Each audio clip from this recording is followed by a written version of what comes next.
مینا ایک پیاری سی بچی تھی۔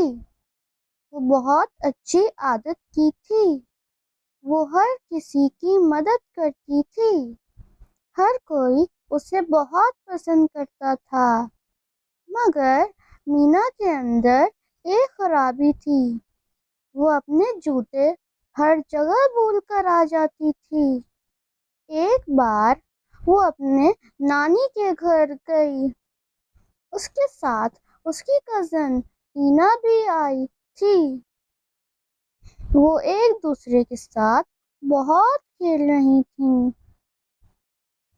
وہ باہر کھیلنے چلی گئیں، مگر مینا جلدی جلدی میں اپنا ایک جوتا پہننا بھول گئی۔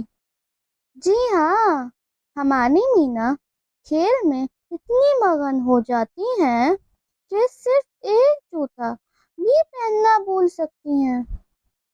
ایک پیر پر صرف سفید موزہ ہی پہنا ہوا تھا، تو مینا اور اس کی کزن بھاگتی پھرتی کھیلتی رہیں۔ وہ اتنا کھیلیں کہ بس کیا بتاؤں۔ پھر وہ تھک ہار کے نانی نانا کو اللہ حافظ کر کے گھر چلی گئیں۔ اب مینا کا سفید موزہ اب بالکل کالا ہو چکا تھا، مگر اس نے دھیان ہی نہیں دیا تھا۔ اب وہ جب گھر پہنچی تو جب اس نے دیکھا تو چونک کر کہنے لگی، یہ کیا، میرا جوتا کہاں ہے؟ مینا نے کہا۔ اس کا چھوٹا بھائی آیا اور کہنے لگا، ارے آپ کا موزہ پہلے تو پورا سفید تھا، اب کیا ہو گیا؟ یہ تو بھیا کالا ہو گیا۔ پیچھے سے اس کی بڑی بہن گانے لگی، یہ کیا ہوا، کیوں ہوا، کیسے ہوا اور کب ہوا، واہ بھائی واہ۔ مینا سوچ میں پڑ گئی کہ میرا جوتا کہاں گیا۔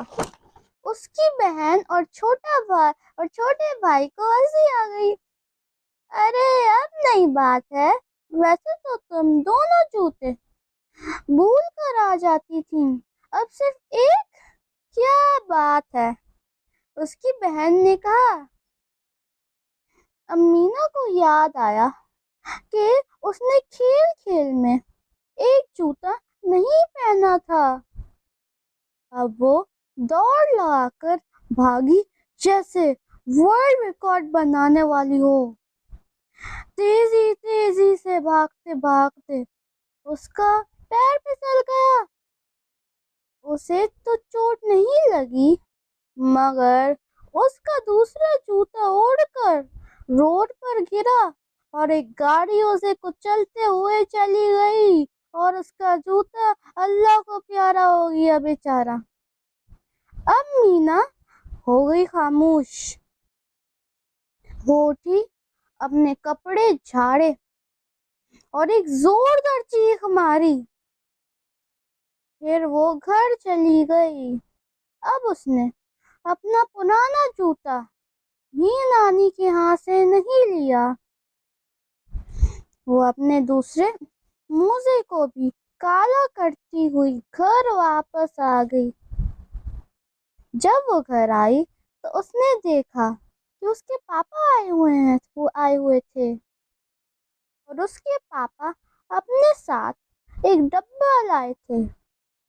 اس نے پوچھا کہ اس ڈبے میں کیا ہے؟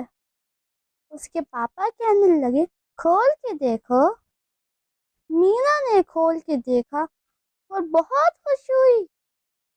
اس ڈبے میں اس کے جوتوں سے لاکھوں گنا بہتر جوتے تھے۔ اس کی امی نے کہا، اب دونوں کو پہن کر کھیلنے جانا پلیز۔ اور سب ہنسنے لگے۔